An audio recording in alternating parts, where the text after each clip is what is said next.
ऐसे भी हैं जो समय समय से व्यतीत कर रहे, साधना कर रहे, साधना कर रहे, साधना कर रहे, और प्राप्ति क्या हुई? इस तरह की प्राप्ति हुई।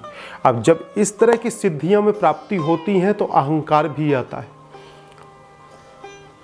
मद हो जाता है, और वह हमारे जीवन का पतन का रास्ता होता है, वह हमारे पतन का मार्ग है।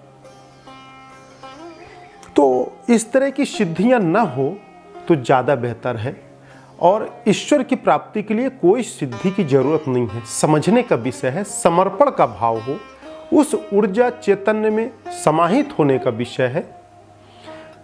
तंत्र मंत्र यंत्र और साधना के चंगुल में, सिद्धियों के चंगुल में हमें नहीं फंसना चाहिए। यह क्षणिक सुख दे सकता है पर ईश्वरत की अनुभूति प्राप्ति हमें नहीं दे सकता है। यदि हमें प्राप्ति करना है तो हमें एक सरल मार्ग में चलना चाहिए। जैसे पिता और पुत्र का, माता और बेटे का संबंध होता है, समर्पण भाव, अपनापन, भाव विभोर, करुणा में। यदि हम ऐसे करुणा के साथ करते हैं तो हमें भगवान की प्राप्ति हो जाती है।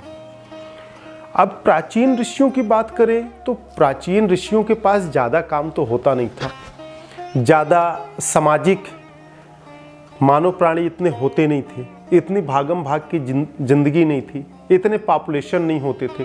तो वह क्या करते थे? जंगल में बैठे साधना करते रहते थे, तपस्यारत रहते थे।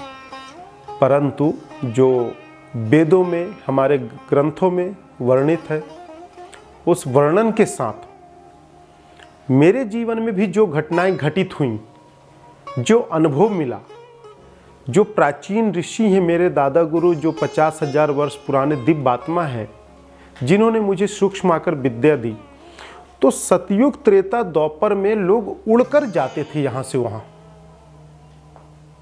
उड़कर चले जाते थे, गायब होकर चले जाते थे, अदृश्य होकर जाते थे, अपने इच्छा से अपना जीवन बढ़ा लेते थे, साधना तपस्या में लगाते थे।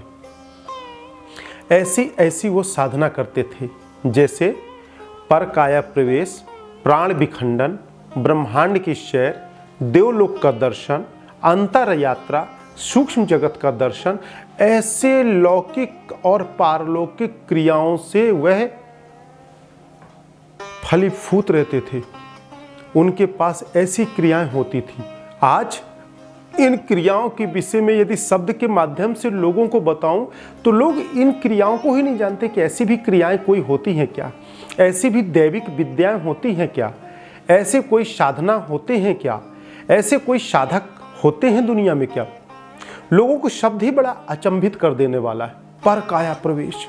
अरे कितना आश्चर्य है कि हम जिस मृत्यु को, जन्म से अंत की दुनिया तक हम मृत्यु से भागते हैं और मृत्यु लेके चले जाते हैं, वह प्राणी, वह इंसान पर काया प्रवेश की अवस्था में आ जाता है।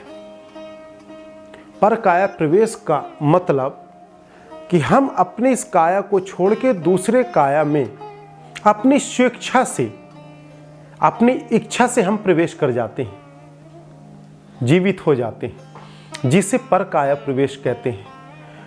पर काया प्रवेश का बड़े बड़े ऋषि मुनियों में यह होता था, और पर काया प्रवेश के माध्यम से इस शरीर में वह साधना तपस्यारत रहते थे।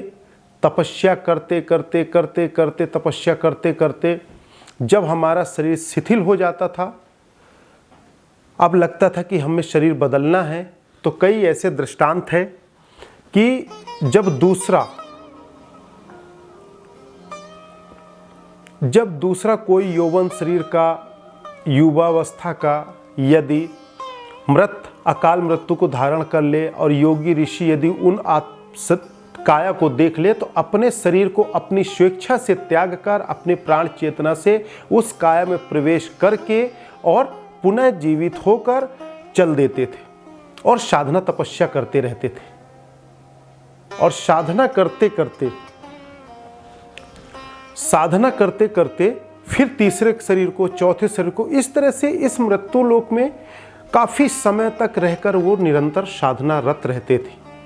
अर्थात अपने शक्ति के माध्यम से, अपने इस परकाया प्रवेश की विद्या साधना से वह शरीर से कभी भी निकलकर दूसरे काय में प्रवेश कर सकते हैं और साधना रत रहते थे। ऐसी सिद्धियों का उन लोगों ने कभी दुरुपयोग नहीं किया। उन दिव्य आत्माओं ने सिर्फ ब्रह्म चिंतन, आत्मचिंतन ही वह किए हैं। और आज के लोगों को यदि ऐसी विद्याएं मिल जाए, आज के लोगों को यदि ऐसी साधन मिल जाए, तो पता नहीं वह संसारिक क्या क्या जुटाने के लिए ऐसे कार्य कर डाले।